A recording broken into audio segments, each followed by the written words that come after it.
Hello, folks, and welcome to the pre-game show. I am your host, Nick Scott, and we are just mere hours away from the most epic digital transformation streaming event you have ever seen. It is called Designing a Digital Future, and if you thought Kanye West's stream of Donda was epic, you haven't seen nothing yet. Tomorrow, we will hear from 3 of the leading voices in public digital transformation around the world. Not only are they thought leaders, they are also practitioners. Today, I am joined by Derek Alton, my friend and the curator of tomorrow's live stream. Derek, it is a pleasure to finally reconnect with you after a very long and strange year. It's been way too long, but it's good to see you again. Thanks, man, and I really appreciate you bringing me on. All right, so before we get into it, Derek, can you tell our audience a little bit about what you have in store for us? Yeah, so I'm really excited. So we've got 3 of the best minds in the world when it comes to digital government and where we are going as a government, as governments all over the world. So we've got Audrey Tang, who's the digital minister for Taiwan. We've got Kristo Vaher, who's the chief technology officer for Estonia. And we've got Pia Andrews, who's been a hero of mine for many years. She's just finished up a stint in the government of Canada, really helping us reimagine the way we do service delivery within the government of Canada. So it's an amazing group. It's been a dream of mine for years to get these 3 people in a room, and finally I get the 3 of them. They don't know what they agreed to. It's gonna be a lot of fun. This is going to be such an epic event. This is the first time you have these 3 leading voices together in a room. Can you describe for us, Derek, what makes this session so unique? I mean, yeah, we've never had these 3 people together in the same room riffing off of each other's ideas. Each of them has independently crafted ideas of how government could be different, how government can be repurposed to fit the time that we're in. And each of these visions is incredibly engaging and exciting and compelling. I think there's a bit of competition between these different visions. And so it's one of these things where you need to just get them into a room and get them to hash out those differences and come to ground on what a common vision could be that we can look to. Because these competing visions can get in the way of us doing some really, really good work. And so I think it's through the conversation of them figuring out which one's better, or not even which one's better, how we can collectively build something better together, that I think we're going to get some amazing, amazing ideas. I'm super excited to see how they're going to bash off of each other, where they're going to align, where they're going to disagree. These are it's like 3 heavyweights coming into a room together, and except instead of like a battle, it's like they're building something together. So imagine 3 heavyweights building a tower, and that tower is government. Yeah, it's a fantastic analogy for sure. And I think the key difference is where it's not a binary. This is not a choice between one or the other, but what you have set up for us for tomorrow is an opportunity to explore the tensions between them. And I think that's where innovation can really happen and where transformation can really happen. Absolutely. So before we dive into that a little bit further, I'm going to go over to our producer, Richard Pietro. Richard, can you pull up the video on what the heck is GaaP? Do you ever wish government services were more up to date? Or ever feel lost navigating complex government procedures? We're not surprised. Interactions between us and with our governments are quickly changing as we all get up to speed with new technologies. It's what we call digital transformation. As we work towards a sustainable future, our interaction with the government will have to be reinvented. Governmental services need to be expanded to include us, citizens, as well as institutions and businesses as co-creators of services. Our expectations are changing. We want more than a vending machine of services. We expect them to be online and tailored to our needs. But we also want to have control over our data and understand how these processes work. So there it is. Simple, right? What more do you need to know? It's government as a platform. That excellent video there from the University of Applied Sciences, a Digital Society School in Amsterdam. So I want to focus in on one of the things that they had mentioned, this analogy of the vending machine in government. Can you dig into that for us a little bit? Yeah, so the idea of vending machine government is like a vending machine. You put money in and you get something out. Likewise, with government, you put in your tax dollars and out pops the service. And it's not really interactive. You don't have a lot of control over what you get. And sometimes it doesn't work. The food gets stuck and all you can do is just like shake the vending machine and hope that something comes out, and maybe it doesn't, and then try to figure out where you can complain to. And that is analogous to, I think, a lot of people's experience of government now in some ways. Tim O'Reilly is, as many people might know, is the person who really wrote one of the first articles that really put government as a platform on the map and described it. It's a really compelling argument. Even to this day, I read it last night. I'm like, this is fantastic. And so he's got a quote in there talking about vending machine government. This is a radical departure. So government as a platform is a radical departure from the existing model of government, which which has been so aptly named vending machine government, which is that we pay our taxes and we expect services. And when we don't get what we expect, our participation is limited to protest. That's the shaking of the vending machine. Collective action has been watered down to collective complaint. What people have to talk about when they talk about government is complaint, typically. And I think what sort of draws us to public service is that we followed those cookie crumbs to government in an effort to try and fix that experience a little bit, to improve that experience. So in this metaphor, then, companies or software, I should say, like the operating systems that Apple and Android have created, have really enabled this kind of participation, this kind of collaboration that is really feeding this paradigm shift or pushing Absolutely. it. I mean, with these different devices, I mean, you can just create an app. Just create an app, and they then they serve as a platform to then share that app out to anyone else who's got the same interest as you, whatever that may be. Awesome. Yeah. So this brings us to this concept of open government, I think, and this is this is what's really been driving my career. Formerly, I was the executive director of open government and innovation with the province of New Brunswick, and this image that we have here, this really captures, in my mind, what we are enabling through government as a platform. The ability to enable not just transparency, where government is able to push information and data out to citizens, but also to help enable participation, to have them participate in problem solving and or collaborate on actually working with government to provide service, solve problems, or create value. I think now is a really good time for us to go to video of Audrey explaining some of their work. And indeed, in traditional thinking, the government is like a rope in the middle, with each ministry maybe a knot.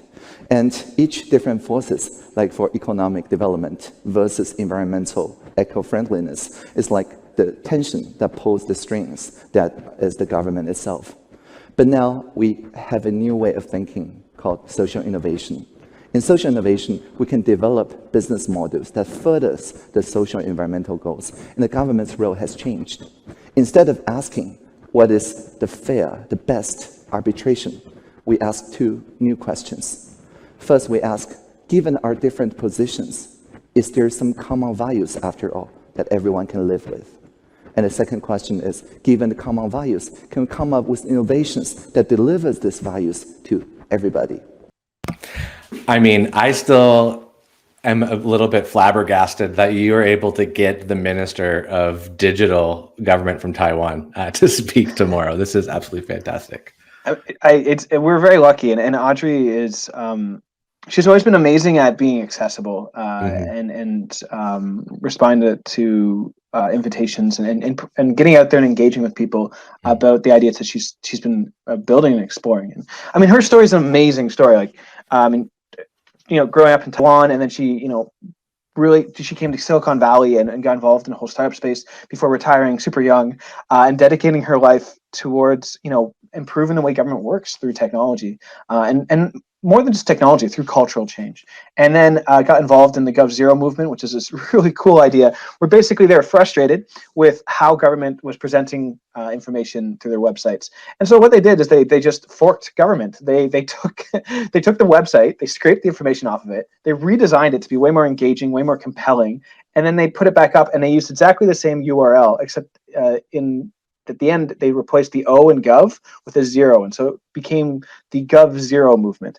And they did this with a bunch of different websites. And it was hugely successful, to the point where when there's a change in government, they actually decided to bring Audrey into government, and that's how she became digital minister, was to be like, okay, we want you to take all the stuff that you were doing through the civic tech movement in Taiwan, and we want to bring these processes, these philosophies much more into how we do service delivery and service design within the government. And so she's been there for since 2016, and has been doing all sorts of these different experiments, like the V-Taiwan process I was talking about.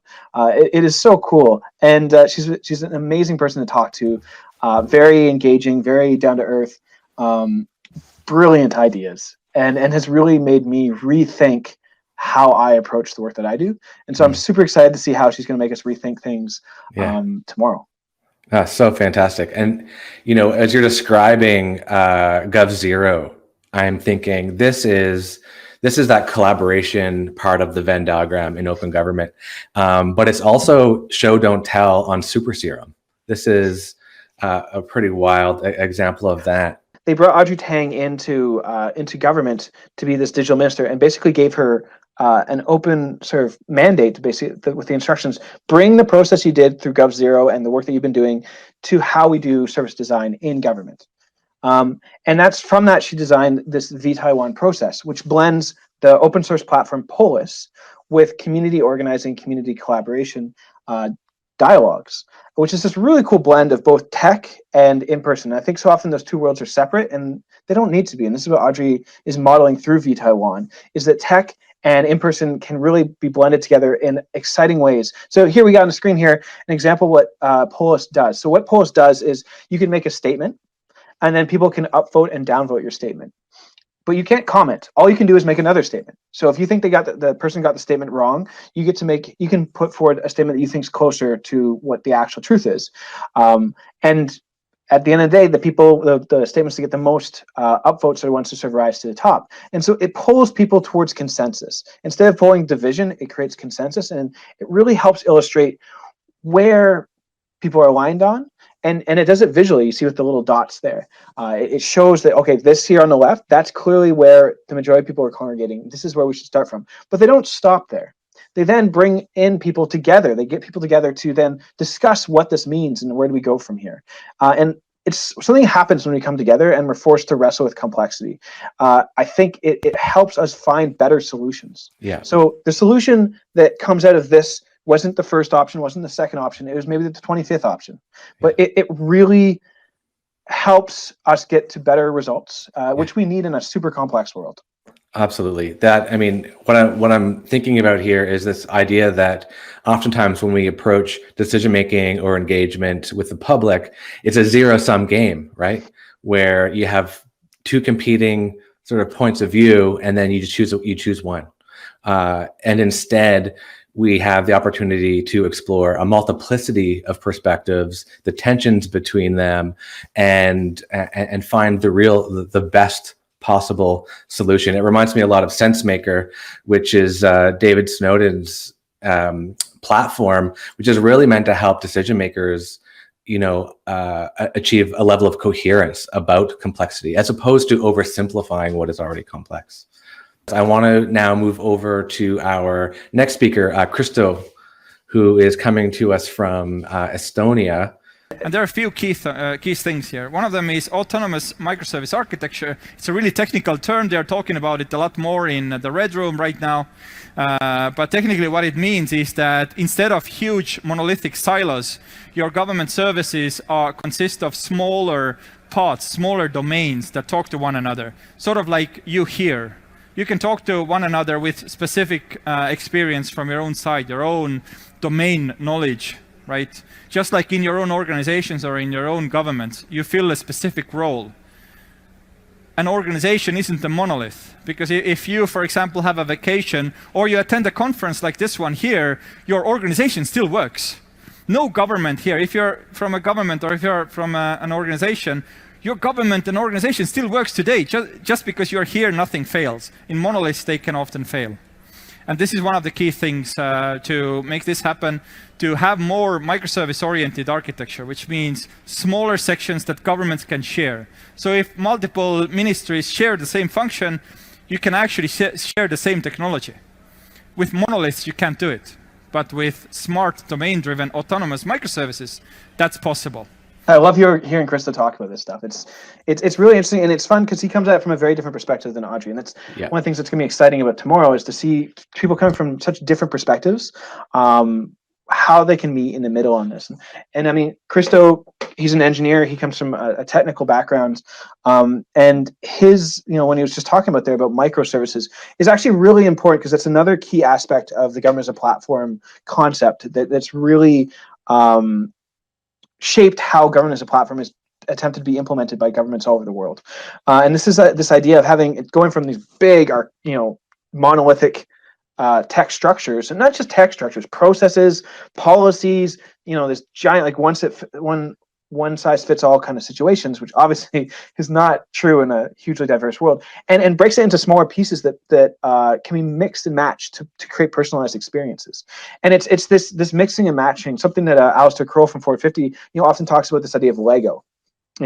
As government's a platform, being about building government is a whole bunch of different pieces of Lego that can be mixed, taken out and other replaced, and that gives people a lot more control over their experience, but also gives government a lot more control in terms of helping create better experiences for people through these microservices. Essentially, what we're talking about here is an institution that was designed over centuries before the internet era, and the internet era gave us this opportunity to see what was truly possible today that wasn't possible before. And now Kristo is bringing us into, okay, well, this is how we do it. This is how we build the infrastructure to make that happen. So the government's no longer this monolithic black box, as you said, that has difficulty or where it's nearly impossible to adapt to a changing environment, but one where microservices are able to, loosely coupled, are able to adapt to changing environment. So he famously, references Conway's Law. Do you want to tell us a bit about that? Yeah. So Conway's Law is this idea that structure follows process, follows communication and information flow. So you can design whatever you want. Over time, it's naturally going to just evolve back to what the communication and information flow processes are, just because that's what's convenient, that's what's easy, and it's the whole idea of architecture. If you want to, it's like choice architecture. You design a space and people naturally over time gravitate towards the easiest decision-making processes within that. That's Conway's Law in a nutshell. And now we're going to head over and hear from Pia Andrews, who really talks about how do we empower public servants now to deliver on this promise. So Rich, let's bring up Pia. Hierarchy is a helpful way of organizing a workforce, right? And still remains that to today. The problem we have now is we have kind of the worst of both worlds, where a lot of public sectors have adopted hierarchy where they delegate the work but not the responsibility. They delegate the risk but not the glory. Yeah, I've heard no responsibility without commensurate authority. Exactly. Right. And so the military is really good, even today, in being able, and yes, there's a respect for chain of command, but you are given responsibility and authority and decision making over your piece of the puzzle in order to actually make sure that you can scale everything. A lot of public servants, by contrast, are actually given less and less and less actual domain of control or authority. And so if we could actually reinstitute more authority down the chain, we would actually have more effectiveness, more enablement, more empowerment right down. I love what she's saying about empowering public servants. It really reminds me of Stanley McChrystal's book, Team of Teams, where he talks about the importance of commander's intent to help create autonomy for teams. So this is our last speaker for tomorrow. Tell me, what encouraged you to bring her into this mix, and what do you hope to hear from her? Pia's been a hero of mine for years. I can't get enough of her stuff, and I've been sort of a groupie following her along since I met her at the first FWD50 conference. I think that's when I first met her. But Pia sees the big picture now, how all these different moving parts connect and interact with each other, and she's trying to really move through it. And so here's an example of some of the stuff that she's been working on and really thinking about. And you see the different layers that are involved in this. Like, government is a big machine, and there's all these different pieces to it. And we can transform each of those different pieces to get better results for everybody. And one thing, the term that she uses that I've never heard before is this idea of delightful government. She often talks about this idea of, like, what is the experience people have when they engage with government? And I think this experience needs to be, and this is what Pia would say as well, is it's not just about citizens' experience or users' experience. It's also about public servants.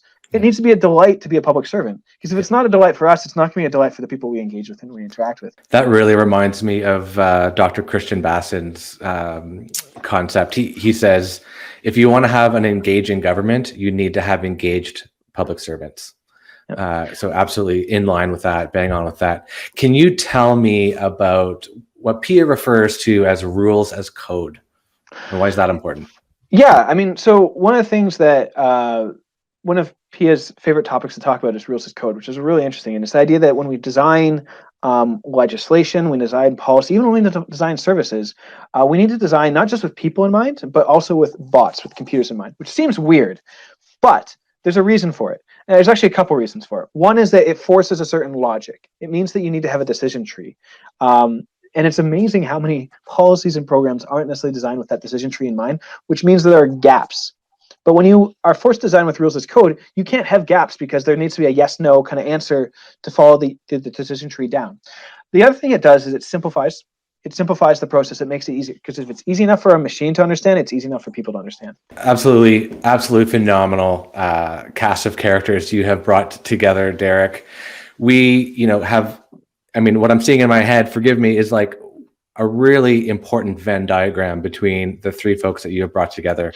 We have Audrey, once again, talking about how we can empower citizens and collaborate with citizens to solve problems and create value. We have Kristo talking about the technical infrastructure and way of organizing our institutions that are better suited for the internet era. And finally, we have Pia describing how we can go about, not just from a technical standpoint, but from an organizational and a policy standpoint. How do we empower public servants to enable all of this? This is absolutely you in the role of Nick Fury bringing together the Avengers here. Well, it's been really exciting, and one of the things that's really interesting, and I think will make tomorrow run in some very exciting ways, is that all three of them can go to all three areas. They have their breadth of skill sets and knowledge goes across, policy, it goes across the service delivery, and it goes across the tech. So they can go into all three areas and speak with a great degree of depth, which will allow them to engage with each other on all of it, which will lead to some really rich conversations, some interesting questions, some interesting debates. I'm kind of curious to see where they diverge. I think where they come together is a great platform to start from, but also where they diverge, I think, will cause equally interesting conversations tomorrow. This has been a dream of mine for years, to be able to get all three of these people into the same room together, and I'm just gonna be like a kid in a candy store tomorrow. Yeah, we're all going to be able to come in and watch some masters really demonstrate the art of the possible for us. And what I love how you were describing how they could each, talk about where the other has strengths. You think about the T-shaped person who has depth and breadth, and you bring them together, and you have a comb-shaped team right now of speakers who are going to share some pretty interesting and insightful things with us to help enable us to push forward with this really important transformation. So, from the point of view of the audience, Derek, what do you think? What would you recommend people watch for and listen for tomorrow? Yeah, I think there's two key things that we're hoping will come out of tomorrow from the perspective of the audience. First is a framework of sorts for government as a platform, something that people can tangibly take back with them to wherever they're working. So that's the first thing. The second thing, I think that's even more important than the framework itself is actually the process. That they're going to model a process to really think about how do we build a better government for everybody? The questions they're going to be engaging with, the areas where they're having conflict. These are things that I think each of us can take back to our work, and it's the process more than the framework that's the real gem of tomorrow. So what are the questions they're asking, and how can you ask those in your own work? What are the areas that they're really focusing in on, and how can you focus in on those in your work? That's, I think, what I hope people will take away more than anything else is the process, the questions. That, I think, is the real gem of tomorrow.